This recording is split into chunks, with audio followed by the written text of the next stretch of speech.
So, thanks to my disabilities that I've had for 25 years, my mother and father not giving a flying fuck if I get well or not, and my mother wanting to spout so many fantasies, and my mother and father calling me a liar and a shithead every chance they get, and coming up with all these little stories with only one detail of truth.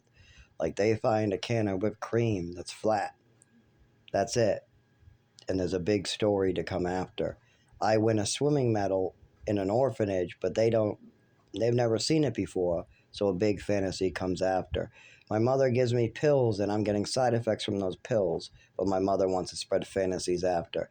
I get hurt from an accident, my mother wants to spread fantasies after. My mother does crazy things and wants to blame it on me and does makes crazy stories after.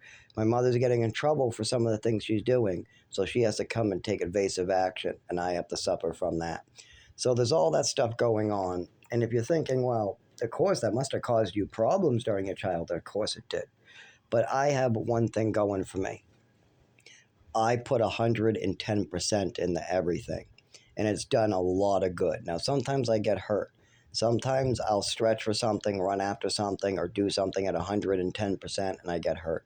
But by doing that, I might wear myself out. I might not have much energy left. I might get hurt, but I do better than everybody else, even though I don't have their basic level of body skills.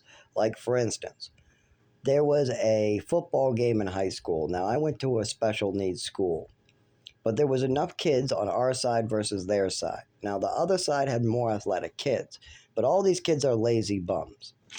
Most of them come from rich white families that just don't really want to give their kid a decent education. Some of these kids at the top of their classes could go to public school if they just had good parents. But other ones really were disabled, and most of them didn't like sports, so they didn't play. But we got two teams together of about 12 people each, one staff member, one teacher, and the rest kids. Now, on my team, the only good people is the staff member is a quarterback, and then the rest are not. Now we have the whole team, but we got a bunch of people that don't know how to play. We got a bunch of girls who don't know how to play, and we got a bunch of people who don't want to even run after the ball. They want to walk. They want to cover people while walking. They don't want to run. They don't want to stretch their arms out.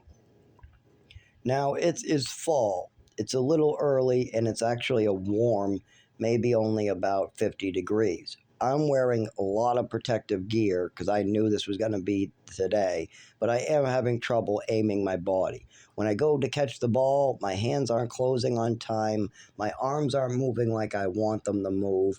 When I run, I can run straight real fast, but I can't seem to turn or really get my legs to do what I wanted. I can get to run real fast straight, and that's about it, and that's due to the cold. If we did this during July, like basketball season outside, I do very good. I still have uncontrollable muscle movements when I go to try to force a muscle, but the fact that I'm able to kind of control the ball when dribbling, I'm able to run around more controllably, I do really well. It's just the shooting, no matter how much practice, I'm actually very good at shooting a basketball.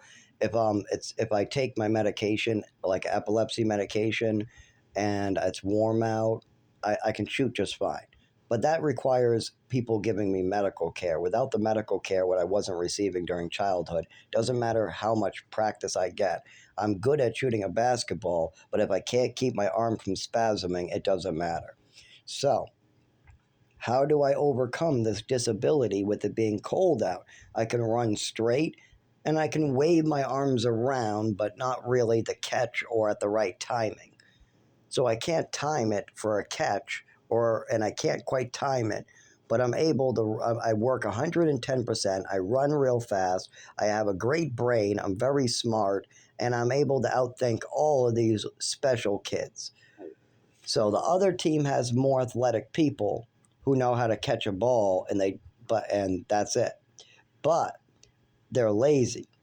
So how does my team win? We have one super athletic kid on our team that's more athletic than the five on the other team. So we have one kid who can catch a ball, and we have me who is willing, who knows how to play the sport. I know how to catch a ball. I know how to cover. I know all the things. My body just doesn't work proper. And then we have a bunch of other people on the team just as filler who, no matter how many times we toss the ball to them, they can't catch. They're doing turnovers. They're not guarding their person, whatever. So how does my team win? Well, me and a kid named Marcus Farmer won the game for everybody. Now, how did us two win the game? Well, we have one quarterback who actually played college ball, and they have a quarterback that played college ball. So we both have a quarterback that actually played college football. None of us have to be the quarterback. All we have to do is catch and defend. Well, we are definitely going to lose, everybody assumes. There's money on us losing. Literally, the teachers have money on our side because there's school 1, school 2, school 3. This is school 1 versus 2 because we're the least special needs. So, how do we beat the team that has 6 athletic people that actually play the game versus 2 people, 1 athletic, 1 who knows how to play the game, me? Well, very simple. We leave the touchdowns and the catching to Marcus. He's big. Nobody's catching him. He can run fast. He could dodge. Nobody's getting the two-hand touch or tackle or anything on this guy. Me, if I can catch it, if I can get my arms to work great, I'll be fine. But they're not working great. So instead, I'm going to be prime defense. What I do is I give a lead so that the person I'm guarding seems to be wide open. I'm in between the large group of people and the person I'm covering.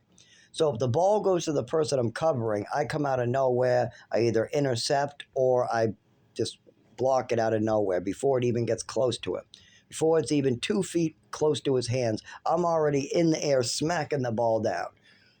So nobody's able to make a completion because that comes out of nowhere. I'm able to run so quickly in such short bursts that I can be on the right side of the field and be on the left side. And we're using a actual football field.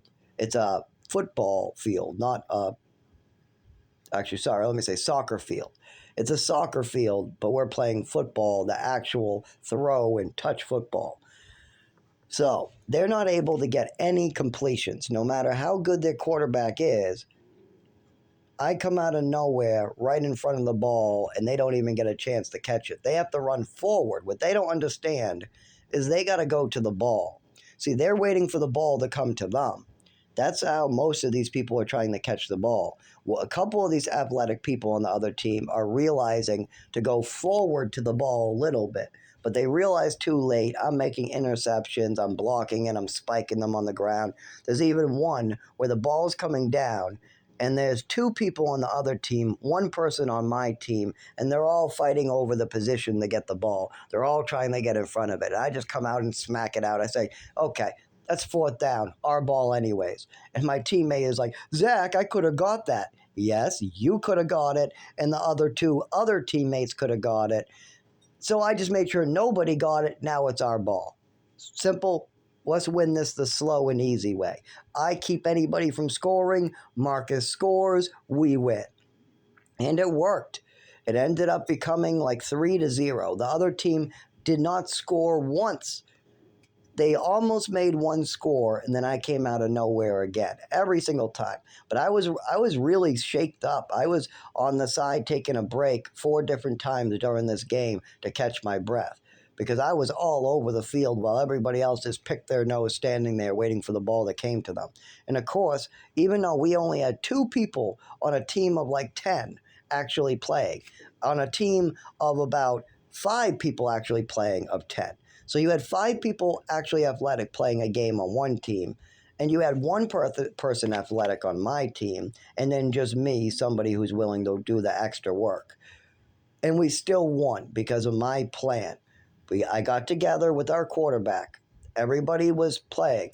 We said we're going to try to drive the ball to Marcus when we have the ball. If anybody else is open, they're free to get open, but Marcus is always open. He can drive the ball down. He's our score point. Zach, you try to get interceptions and turnovers because you seem to be really good at coming out of nowhere. All of it, and that's just because I'm in between both of them. The guy I'm guarding, I'm leaving open just for a second, and I know I have enough time to get to him before the ball gets to him. I'm faster than the ball. And I'm only watching the quarterback. I look to my left, there's my guy. I look at the quarterback, I look at the people, the large group. And then as soon as I see the guy snap back his arm, I look for where he's aiming, and I start going in that direction.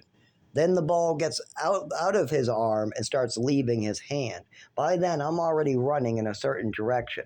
Then I look up as I'm running, just look up. Now remember, sometimes my legs don't really work proper, so I'm just going straight. I can't move really well. I look up to see what direction I think it's going to land, and then I look at who's looking for the ball to catch. Then I go right towards that guy who's looking for the ball, and then I just smack it because I just look for the ball in my sight and I smack it. And I was very good at this, even though I normally during summer, I'm really good at jackpotting and playing this sports in general when it's warm out, and especially when I'm on the Xanax or Ativan. But it has to be the right circumstances. And I'm not no bad football player. Somebody with my athletic skills, if they didn't have a neurological disorder, could do so much more. But I am just working to 110% with a disability and finding ways around it. Like, for instance, why am I giving such a large lead to the guy I'm covering?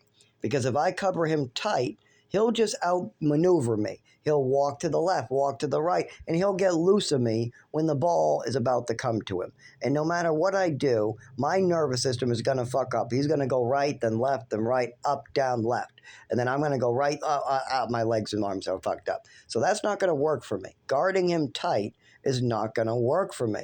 So instead, I'm going to guard him loose so the ball goes to him, and then I'm just going to run straight for him like a cannonball coming out of nowhere. And I'm just going to hit that ball with one arm as hard as I can. Arm, fist, all of it. That ball is going to get smacked. Only the ball. Hit that ball so it gets bounced to the right, away from him. And it worked every time. But I only am doing this because I'm disabled and I have a neurological disorder. My leg won't move when I tell it, so he'll outmaneuver me very easily because he has a working nervous system. I do not. So I come up with a plan to outsmart him. So I give him space. And then if the ball gets thrown to the other people, I'm closer so I can come out of nowhere and smack the ball over there. But if the ball goes to the person I'm supposed to be covering or that I'm locked in with or guarding or whatever, then I can come out of nowhere and smack the ball over there.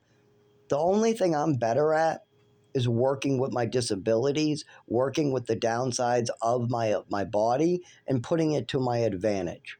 That's it.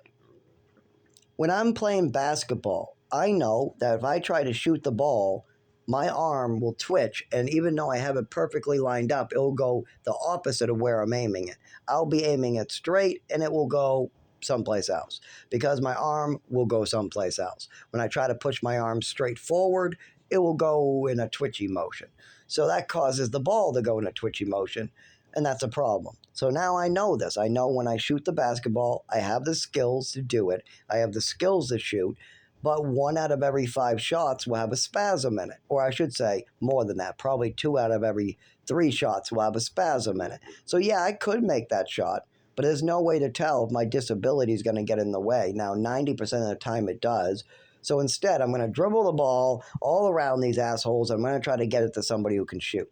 That's using my disadvantage my disadvantage to my advantage. I'm very good at dribbling. I can dribble under my legs, on my side. I can move the ball really well. I can fake people out. I'm really low to the ground. And my twitchiness motion makes it hard for people to judge where I'm going. So it makes them hard to figure out, am I going right? Am I going left? Oh, it looks like he's twitching right, but he went left. So my twitchy nature makes it really hard. Plus, I don't have great ball control when I twitch. So the ball kind of jumps a weird way, but I'm able to catch it. But he's not able to get it from me because of the weird twitches. He can't tell what I'm doing. So I'm able to move the ball around the court and pass it to somebody who can shoot. So that's what my job on the team is. Stay warm. If I get the ball, move that ball around. If I'm playing football, My job is to make sure that nobody on the opposing team scores. That was a good job for me. Now, these aren't pros, they're not real teams, and I would never survive on a real team because of the cold and my neurological disorder. But I was the second best player on the team. One person scored. I was the only person keeping the other team from scoring. If it wasn't for me, we would have lost. If it wasn't for Marcus, we would have lost. If it wasn't for our quarterback, we would have lost. But the rest of the team was useless. I'm not even kidding. We probably would have done the same without, because people were just walking off the field. Our team was walking off the field. Meanwhile, the other team stayed staffed because they wanted to win. That's how they felt. We were winning, and they didn't like it. And some of the other kids were dropping the balls. They weren't able. It was going to Marcus a lot more and more. Well, if you don't want the ball going to Marcus, you need to be open and you need to catch the ball. This is a once-a-year game against schools, so it's about who wins, not who has fun on this game. This was for bragging rights. So we won. We got the bragging rights, and they all said how good Zach and Marcus was and how amazing it was that Zach prevented a whole team from scoring, and Marcus was able to be the whole team scorer and all that type of stuff. But does that make me good at football? Absolutely not. I was terrible. I did good, better than the rest of the kids, because I'm smart, not because I'm athletic.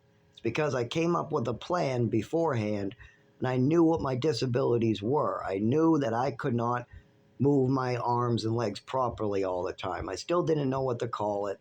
I still was running experiments in trees and trying to ask doctors what was wrong, and I was still asking teachers and my mother and father and trying to figure it out.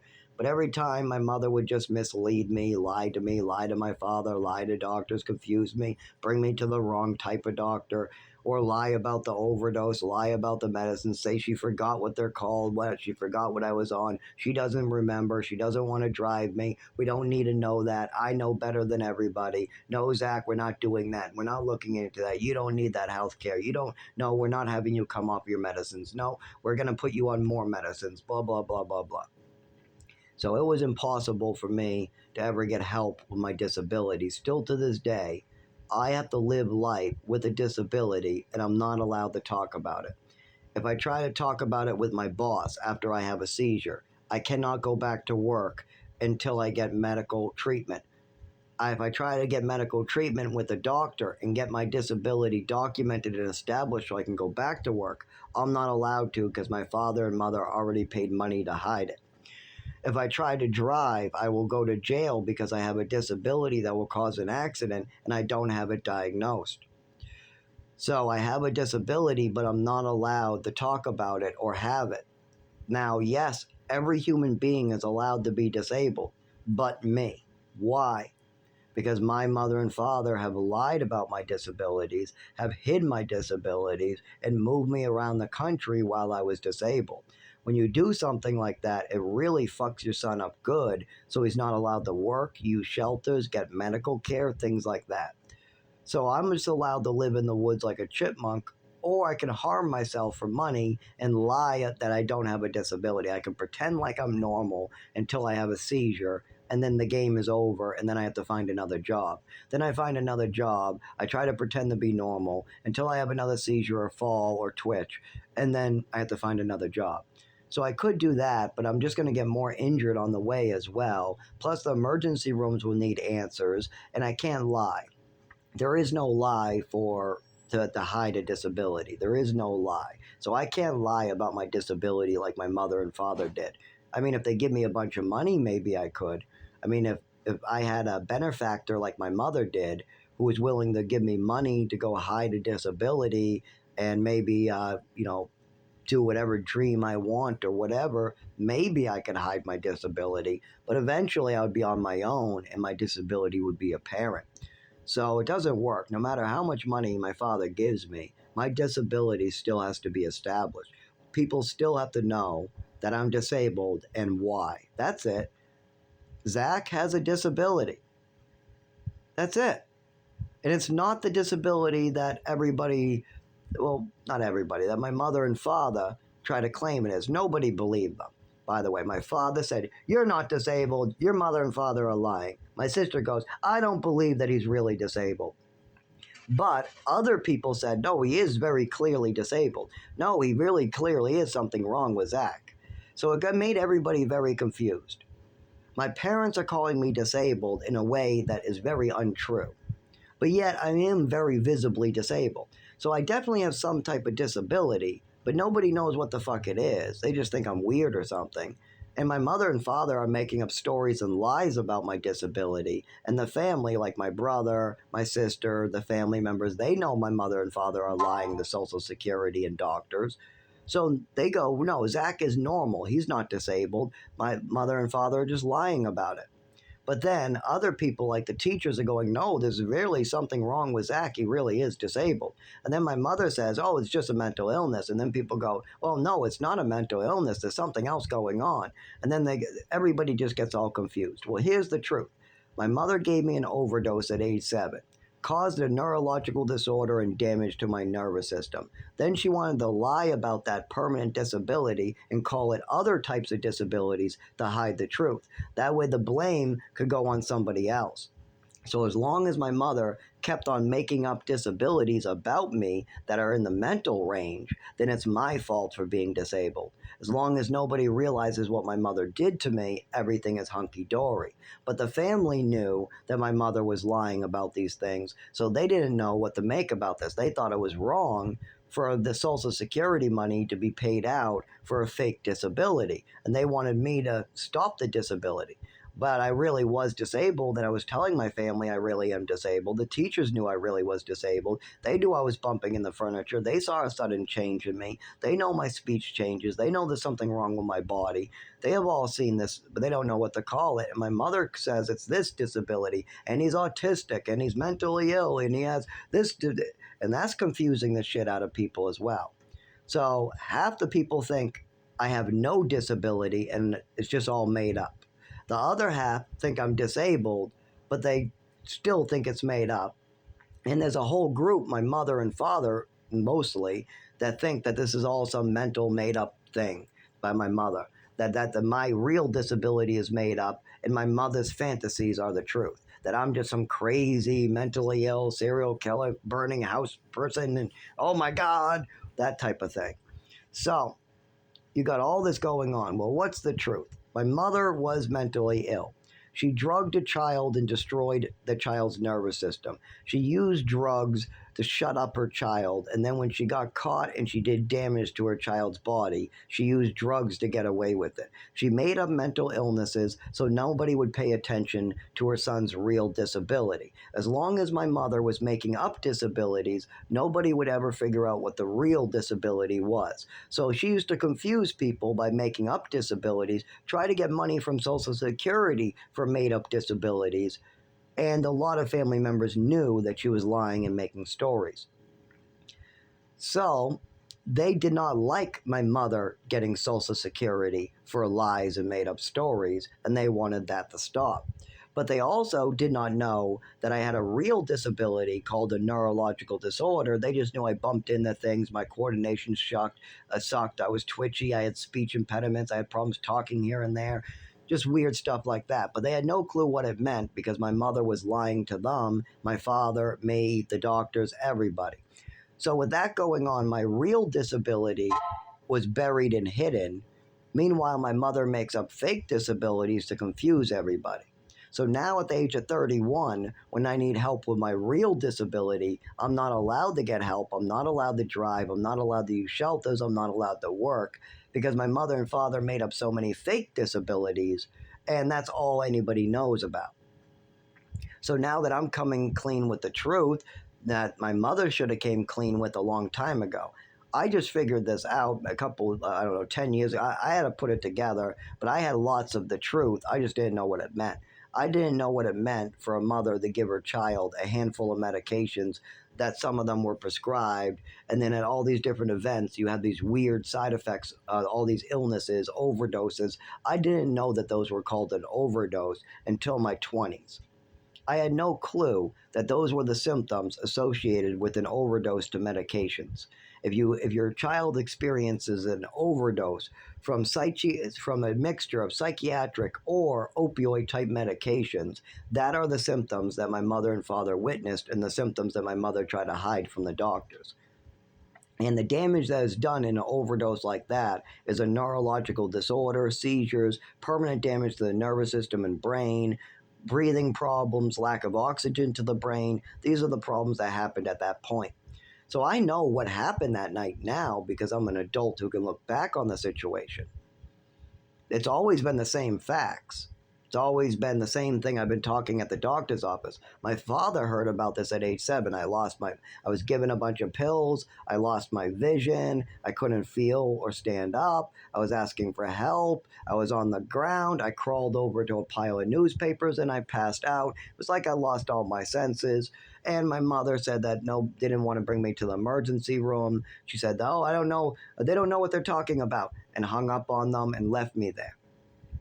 But they also have the facts that we were going to watch a kid show on TV, but before the kid show could even really start, the OD happened.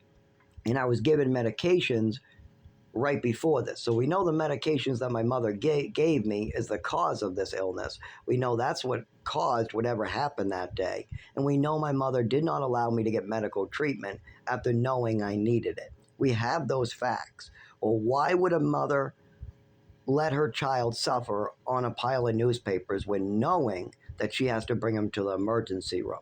Well, maybe because she did something wrong. Oh, that's easy to figure out. So we've always had these same facts. I was just a child. My father had the facts. My father knew that she gave me medicine. He knew that there was a horrible thing that happened. He knew there was a movie on the TV that was a kid's movie, and he also knew that she wanted to change the channel. He also knew that she was on the phone with help, and they told her to go get me help at the doctor's. But she said they don't know what they're talking about and hung up. He also knows she left me on the pile of newspapers to sleep it off. He also knows that she was pushing for lots more medications to be administered to me. So there was lots of this. And this happened many times afterwards, too. There was many crazy behaviors from my mother right in front of my father. I mean, she stole an orphan swimming medal away right in front of him. Yes, a little kid came out of a room and said, look at the swimming medal I won in the orphanage. That's it. A little orphan kid wanted to show his accomplishment to his mother and mommy and daddy. So cute.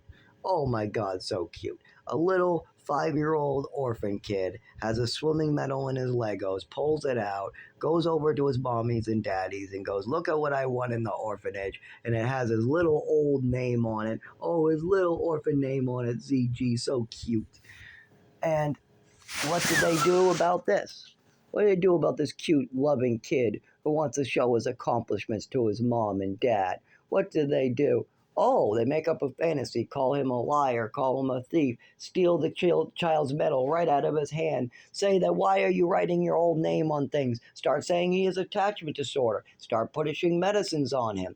Make sure that you belittle him as much as possible for showing you this swimming medal. Not only that, let's steal the swimming medal, not give it back, bring it to the doctor's office, and then call him a fantasy spinner when the kid cries. And what is the father going to do while all this is all unfolding in front of him? While this little kid cries about his swimming medal, and the mother keeps on saying, you're a liar, you're a thief, you're a this, you're a that, when all this is unfolding, and this little kid, this little orphan boy is cute as hell, trying to bring a little swimming medal to his mother to show him, and now he's crying and bawling his eyes out, crying, why are you taking my swimming medal away? Why?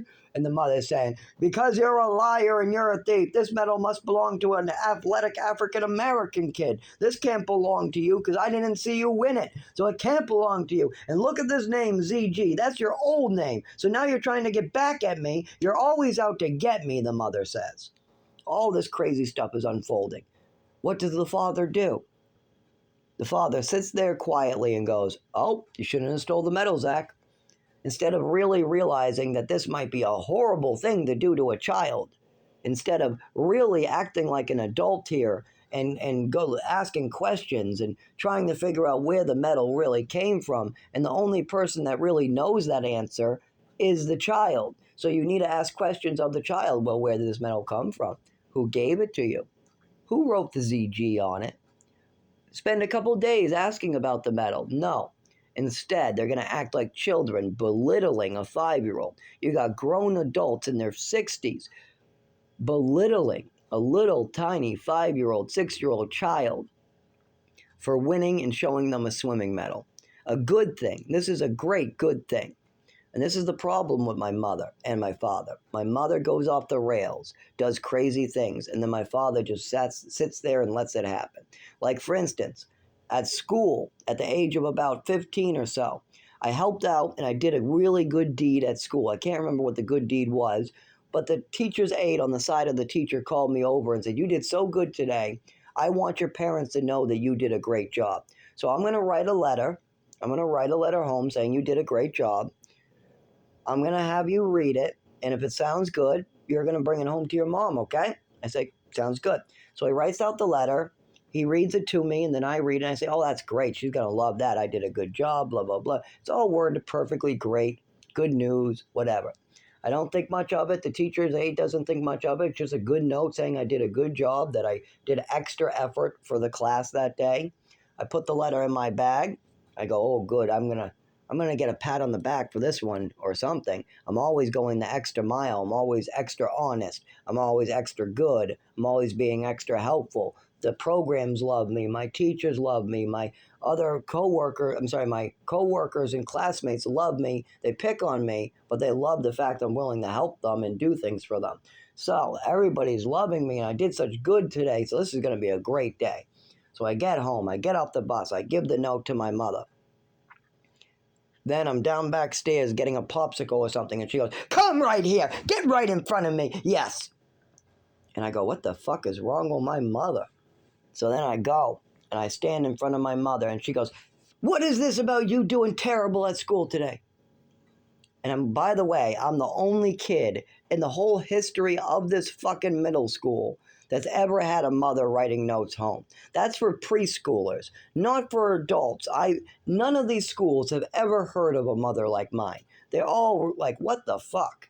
But anyways, I go, what do you mean? I did great today. I got compliments. All my work got done. Every part of this got done. Actually, I got a great note.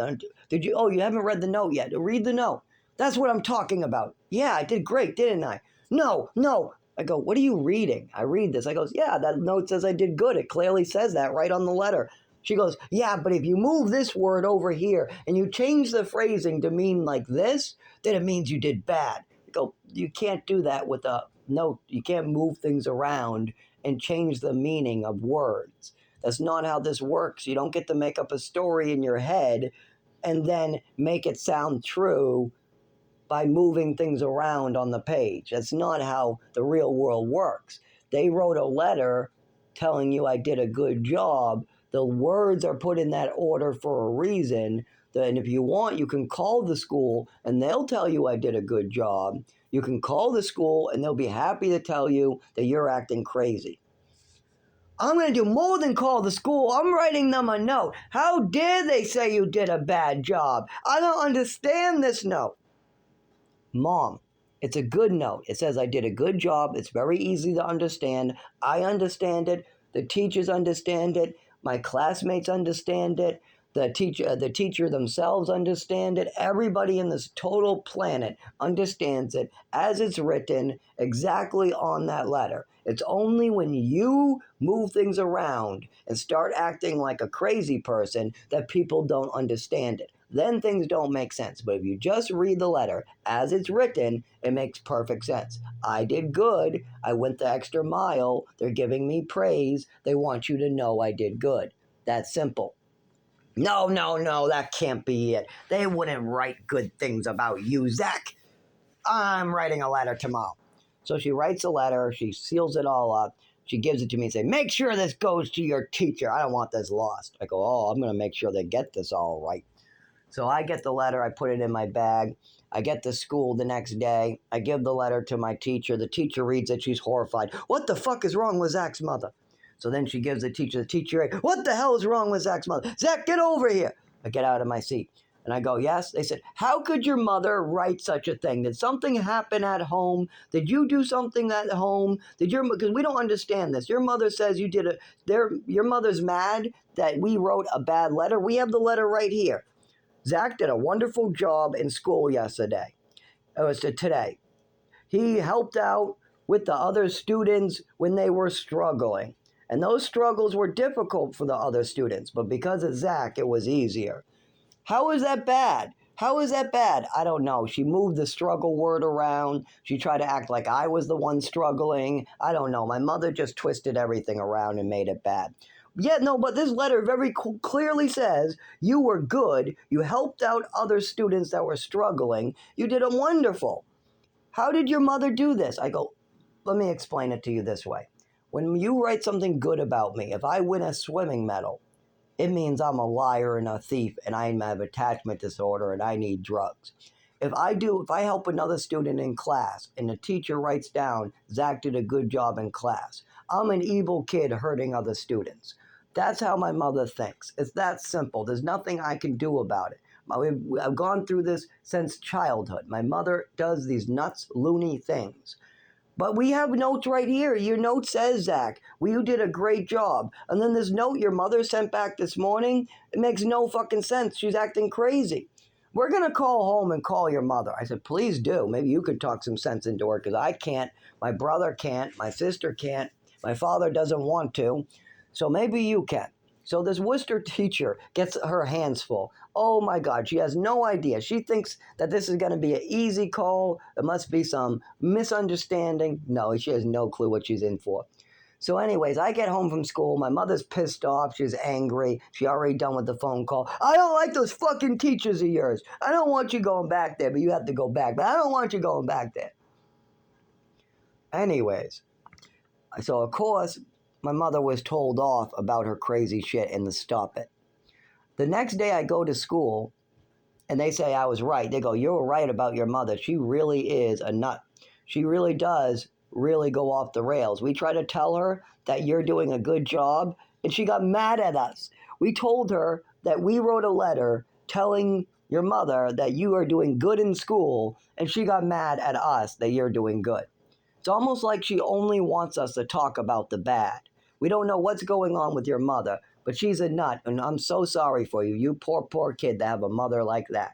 A mother that whenever you do good deeds or good things, she turns it into some bad fantasy story. That's terrible. That's terrible. But I can't believe your father's not doing anything about this. Oh, he's never going to do anything about it.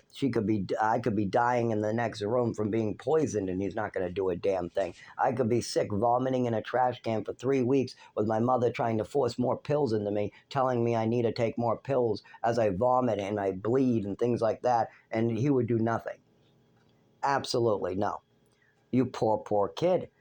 Well, at least we know about it now. At least we know about it. Yeah, big deal. You're going to send good notes home, and then I'm going to get yelled at some more. Fantastic. It continues. And they're like, they said, yep, you were right. You couldn't, we can't do anything. We tried to help. Your mother went off the rails. We told her, hey, Zach's doing a good job in school, and she screamed at us. We don't know what to do with a crazy mother like that. We tell her you're doing good, and she gets mad. We tell her you're doing bad, and she laughs and gets happy. We have no clue how to deal with a mother like that. And so, once again, I was left to fend for myself.